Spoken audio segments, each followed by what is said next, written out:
Be ready for the dictation. Start.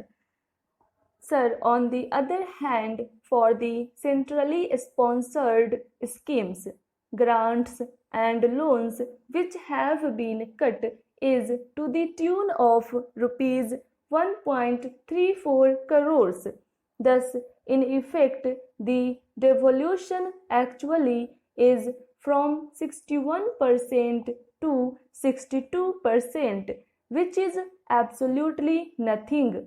With one hand you have given, and by the other hand you have taken it back. This is just befooling the public and everyone when you say that you have taken away the supremes of the central government. The anti-poor budget shows that this government is clearly against the poor persons.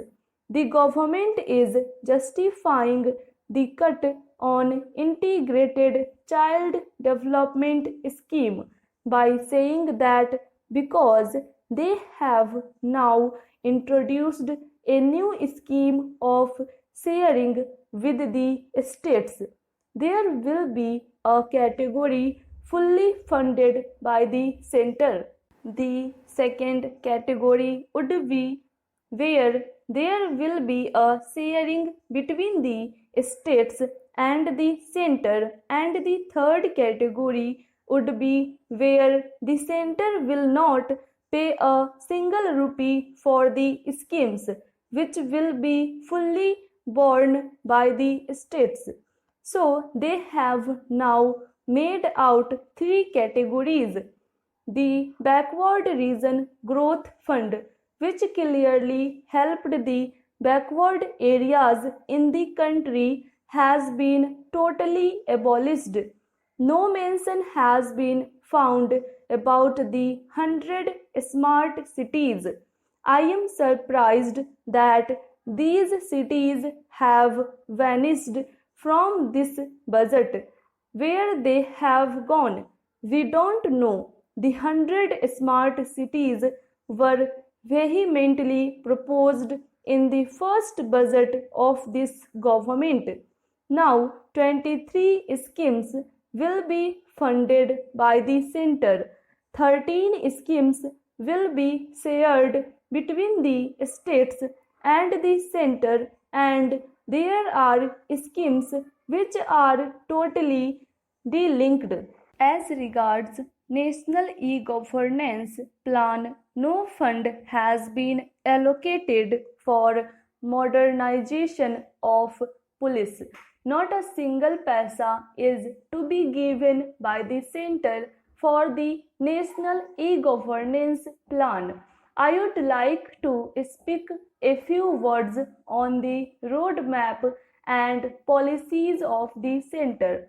Apparently, the physical roadmap is to reduce public spending on welfare schemes by directing not to spend any more money on welfare of poor people, and instead reduce the same drastically. As regards FDI, the focus is on bringing investment through FDI in public sector companies like railways, road defense, etc., which is going to drastically affect employment of scheduled castes, scheduled tribes, backward classes, and minorities, as there will be no reservation there. By giving tax sops to the corporate sector, the financial elite, it will create wealth and income inequality. Vice Chairman Sir, by cutting all the welfare schemes, an extra amount of rupees 70,000 crores is being provided for investment in infrastructure. By doing so, the growth rate may rise, as the government believes in a trickle-down manner, but it will be a top-down approach. It will be trickling from top to bottom. So it will be that approach. The plan is to create wealth at the top, at the corporate level, slowly, which government believes will trickle down below. This is all anti-poor step. For the government, it appears that the reforms mean the new land law, which we have opposed and we will oppose. I have already spoken about that. The government's motto is to corporatize the entire country. Now, this is very important. Looking at everything, the entire budget and the way in which the government has been going on, it is clear that the government is for corporatization of the country.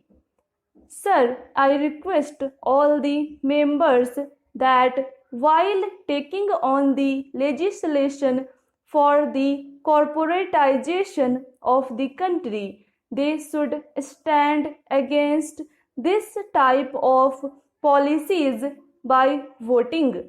I expect all colleagues to do this for this important legislative process.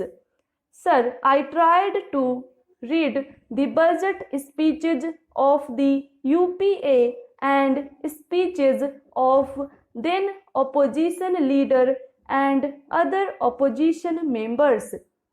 Sir, this budget is a continuation of the policies of the UPA government, that is, they are trying to carry forward aggressively the 1991 neoliberal policies. They tried their best to carry forward them.